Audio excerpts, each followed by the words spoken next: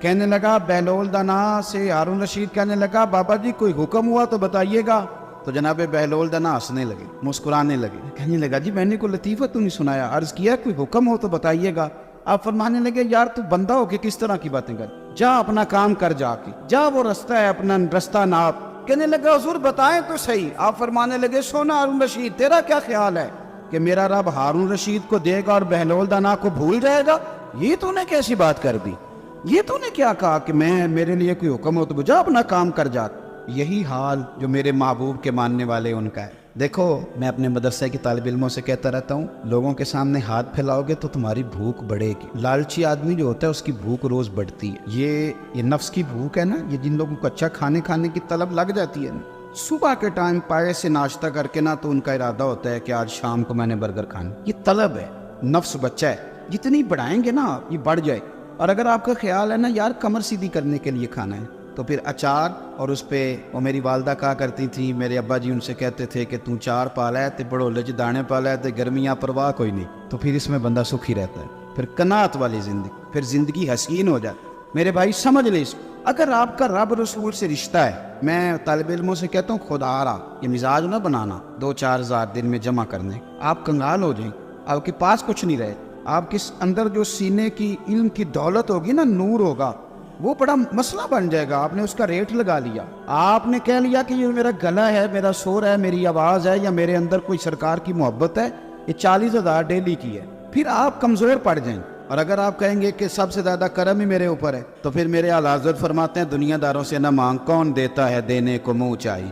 تو بشر حافی رحمت اللہ علیہ سے سارا زمانہ پیار کرتا تھا. بغداد کا ایک تاجر کہتا ہے مجھے نہیں بابا اچھا لگتا. ہمارا اپنا ذہن ہے نا, ہم کہتے ہیں میں نے جدھر ساری دنیا جا رہی ہے وہاں نہیں جانا. کہتے ہیں کہ بابا مجھے نہیں اچھا لگتا تھا, حالانکہ سارا بغداد عزت کرتا. کیوں نہیں اچھا لگتا تھا؟ کہتے اس لیے کہ بابا نا صرف فرض مسجد میں پڑھتا تھا, باقی نماز گھر جاتا. تو میں کہتا تھا اتنا ولی ہے تو باقی بھی مسجد میں پڑھے.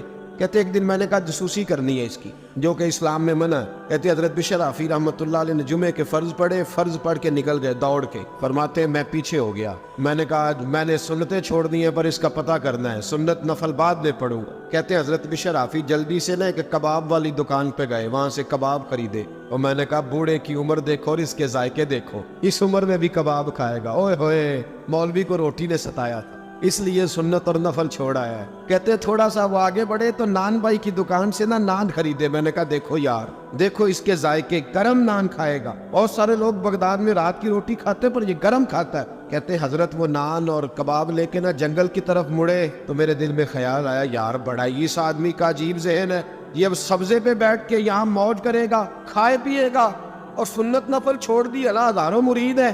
کہتے حضرت جنگل میں داخل ہوئے, تھوڑا سا سفر کیا تو کچی آبادی آ گئی.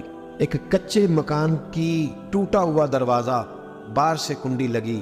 بغداد کے ننگے پاؤں چلنے والے ہزاروں مریدوں کے اس پیر نے کنڈی کھولی, اندر گئے, ایک فالج زدہ بابا جی بیٹھے. کہتے حضرت بشر حافی نے اپنی ایک پگڑی کھولی اور اس آدمی کے منہ سے پانی نکل رہا تھا, رال ٹپک رہی تھی. کہتے پہلے اپنی پگڑی سے منہ صاف کیا, پھر پیالے سے پانی ڈال کے منہ دھویا, پھر حضرت اس کے ٹانگوں پہ کپڑا ڈال کے روٹی کا لقمہ توڑ کے اس کے منہ میں ڈال کے کہنے لگے بابا ناراض نہ ہونا, جمعے والے دن مجھے دیر ہو جاتی ہے, ابھی تو میں نے سنت اور نفل بھی پڑھنے ہیں, ناراض نہ ہونا مجھے دیر ہو جاتی ہے. کہتے ہیں وہ بابا رو پڑا اور کہنے لگا بشر یار 14 سال ہو گئے تو روز آتا ہے. 14 سال یہ 1 صدی کا قصہ ہے, 2-4 برس کی بات نہیں. 14 سال سے تو روز آتا ہے, میں پتہ نہیں کب تک لاش بنے پڑا رہوں گا, تو کب تک آئے گا.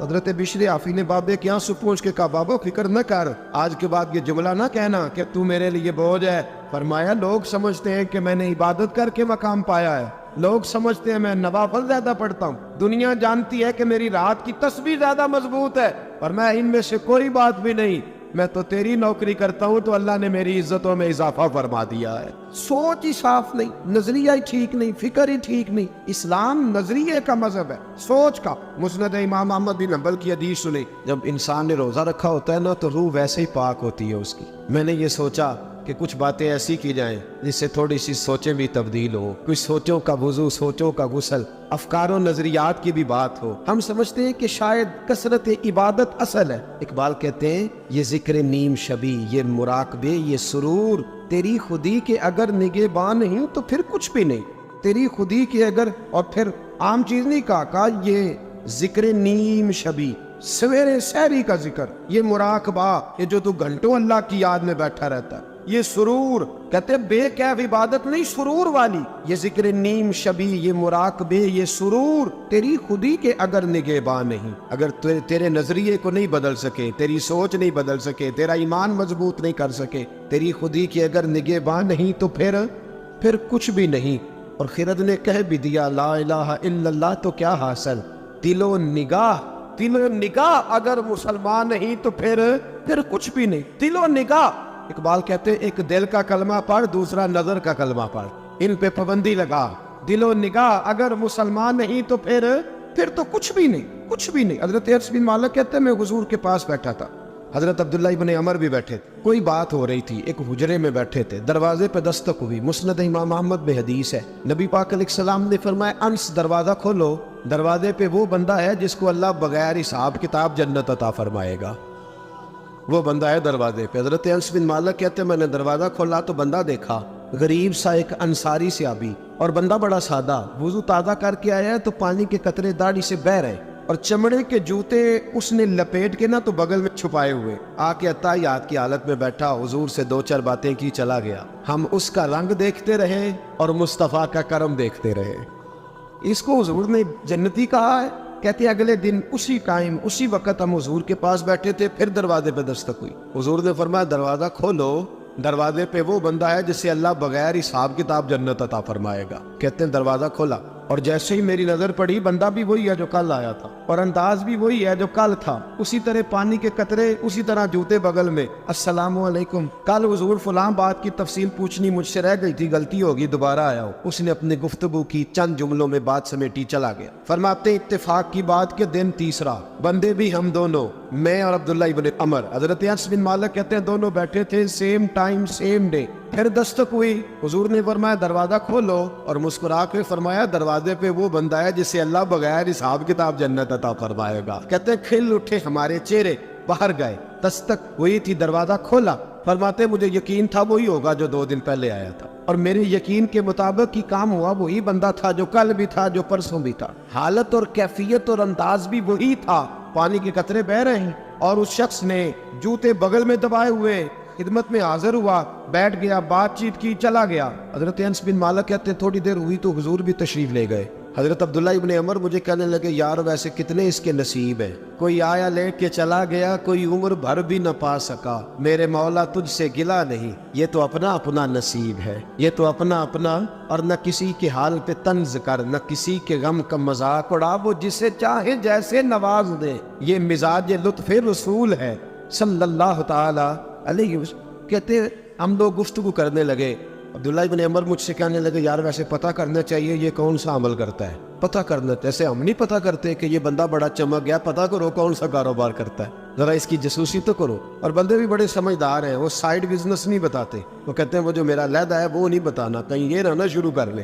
حالانکہ انسان کے پاس جو خوبی، جو اللہ نے اسے دولت دینی ہوتی ہے، وہ اپنا اپنا نصیب ہوتا ہے، وہ گھر میں بیٹھے بھی اللہ عطا کر دے۔ وہ کہتے ہیں کہ پتہ کرو کیا عمل کرتا ہے، تو حضرت عبداللہ ابن عمر کہتے ہیں میں اس کے پیچھے ہو گیا، اس سے سلام لی، تو میں نے کہا مجھے 2-3 دن کے لیے مہمان بنا لو گے؟ مان نہ مان، میں تیرا مہمان، 2-3 دن کے لیے مہمان بنا لو گے؟ تو کہتے ہیں مجھ سے کہنے لگا کوئی گھر میں جھگڑا ہو گیا ہے، کیونکہ پڑوس میں تو تمہارا قریب ہی تو تمہارا گھر ہے، میرے مہمان بننے کو کچھ جھگڑا ہے؟ تو میں نے کہا چلو ایسے ہی سمجھ لو، پر مجھے مہمان بنا لو۔ کہتے ہیں میں 3 دن اور 3 راتیں اس شخص کے ساتھ رہا، وہ کتنا صدقہ کرتا ہے میں نوٹ کرتا رہا، نماز کتنی پڑھتا ہے، اس کا کیا، میں چاہتا تھا کہ وہ عمل مجھے ملے جس کی برکت سے مصطفیٰ نے اسے 3 مرتبہ جنتی فرمایا ہے، تاکہ وہ کیفیات مجھے بھی ملے۔ حضرت عبداللہ ابن عمر کہتے ہیں کہ میں نے کوئی خاص چیز نہیں دیکھی، وہ عشاء پڑھتا تو فجر تک بستر پہ کروٹیں لیتا، اور میں الحمدللہ اٹھ کے تہجد بھی پڑھتا، نوافل بھی پڑھتا۔ کہتے ہیں وہ 1 سپارہ پڑھتا، میں 3 پڑھتا۔ فرماتے اس نے 3 دنوں میں کھجور بھی صدقہ نہیں دی، کہ کھجور بھی، اور میں نے بڑے بڑے غریبوں کی مدد کی۔ میں کہنے لگا کہ عمل تو میرا زیادہ ہے اس سے، پھر خوبی کیا ہے؟ خاص توجہ کرنا، اسلام اور دین کا جو فکری اساس ہمیں صحابہ نے دی۔ حضرت عبداللہ ابن عمر کہتے ہیں میں نے تیسرے دن اسے کہا بھائی اللہ تیرا بھلا کرے، تو نے بڑی خدمت کی، میں نے جانا ہے میرا کوئی جھگڑا نہیں ہوا تھا، میں تو بس تیرا عمل دیکھنے آیا تھا کہ تو عمل کیا کرتا ہے۔ تو وہ صحابی کہتے ہیں مجھے کہنے لگے یار تو میرا عمل دیکھنے آیا تھا, مجھے بتا تو صحیح کیوں دیکھنے آیا میرا عمل, تجھے کیا ضرورت پڑی میری جاسوسی کی؟ تو کہتے ہیں مجھ سے جب اس نے سوال کیا تو میں نے اس کو کہا بھائی تو 3 دن آیا نا, ہم بیٹھے ہوئے تھے. کہا ہاں میں آتا رہا ہوں. کہا 3 دن نبی پاک نے فرمایا اللہ تجھے بغیر حساب کتاب جنت عطا فرمائے گا. تو میں چاہتا تھا کہ میں ذرا جاسوسی کروں, ذرا دیکھیں, کھوج لگاؤں کون سا ایسا عمل ہے. آپ بھی ذرا دھیان دیجئے گا کون سا ایسا عمل ہے. حالانکہ تو عشاء پڑھتا ہے, اٹھ کے فجر پڑھتا ہے, میں تہجد بھی پڑھتا ہوں, تیرا سپارہ 1 ہے میرے 3 ہے. کون سا ایسا عمل ہے جس کے سبب تجھے جنت ملے گی؟ کہتے ہیں وہ صحابی کہنے لگے یار کوئی ایسا عمل نہیں, کوئی شے نہیں, میں اس قابل ہی نہیں. من دانم کے من دانم, جو میں ہوں مجھے پتا ہے. کہا پھر کوئی بات تو ہوگی, تیری مہربانی بتا دے, میں نے 3 دن 3 راتیں محنت کی ہے, بتا دے. کہتے ہیں وہ کہنے لگے اگر تجھے بتاؤں نا تو پھر سن, میں جب رات کو سوتا ہوں تو اپنے دل پہ نظر ڈالتا ہوں, اور سویرے جب اٹھتا ہوں تو پھر اپنے دل پہ نظر ڈالتا ہوں. موبائل پہ نہیں, کنجی پہ نہیں کہ چابیاں کدھر ہے, بٹوے پہ نہیں, میں رات کو سوتے ہوئے بھی اپنے دل پہ نظر ڈالتا ہوں, سویرے اٹھتے ہوئے بھی میں سب سے پہلے اپنے دل پہ نظر ڈالتا ہوں. فرماتے ہیں الحمدللہ میرے دل میں کسی کا حسد نہیں ہے, کسی کے بارے میں کوئی کینہ نہیں, کوئی کسی کے بارے میں میل نہیں. میں اللہ کے ہر بندے کے بارے میں سوچ, نظریہ, فکر اچھی رکھتا ہوں. اور فرمایا میں تیرے بارے میں بھی عبداللہ یہی سوچتا ہوں کہ تو مجھ سے زیادہ نیک.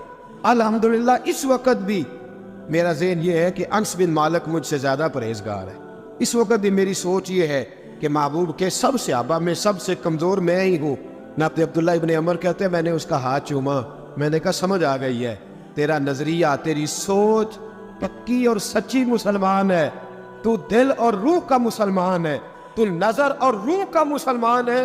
یہ سبب ہے کہ اللہ کے رسول نے زمین پر چلتے ہوئے بھی تجھے 3 دفعہ جنت کی بشارت عطا فرما دی.